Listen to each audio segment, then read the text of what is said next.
তা আমরা নিরন্তর ডিপার্টমেন্ট কাজ করে চলেছে। তো ডিপার্টমেন্টের কাছে জেলা প্রশাসন, জেলা পরিষদ, আমরা জানি যে মেয়েদের বিয়ের বয়স 18।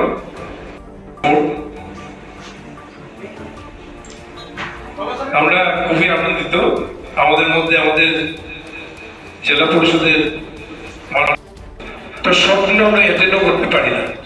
তো আমরা চেষ্টা করি আমাদের সিডিপিও যেহেতু প্রত্যেকটা এলাকাতে আমাদের anganwadi sector state level workshop করছি উইথ স্টেক হোল্ডার্স ওরিয়েন্টেশন। এখানে বিভিন্ন পঞ্চায়েতের রিপ্রেজেন্টেটিভরা আসছেন, বিভিন্ন এনজিও থেকে আসছেন, সামাজিক সংগঠন যারা চাইল্ডের ইস্যু নিয়ে কাজ করেন, তার বিভিন্ন commission Tripura state commission for child rights, তারপর আমাদের চাইল্ড ওয়েলফেয়ার কমিশন, আবার বিভিন্ন ইউনিভার্সিটি যারা চাইল্ড ইস্যু নিয়ে কাজ করেন, চাইল্ড মেন্টাল হেলথ নিয়ে সাইকোলজি ডিপার্টমেন্ট, সবাইকে নিয়ে একটা ওরিয়েন্টেশন করা হয়েছে। আজকে অলরেডি বাল্যবিবাহ মুক্ত ভারত একটা ক্যাম্পেইন সারা ভারতবর্ষে চলছে 31 মার্চ অব্দি।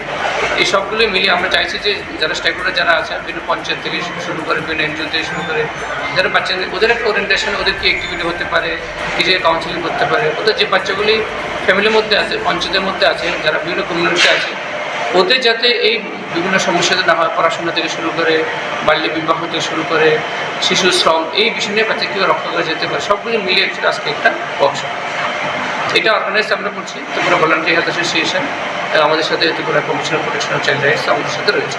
আপনার পরিচয়? আমার নাম ডক্টর সুজিত ঘোষ, আমি এক্সিকিউটিভ ডাইরেক্টর ভলান্টারি।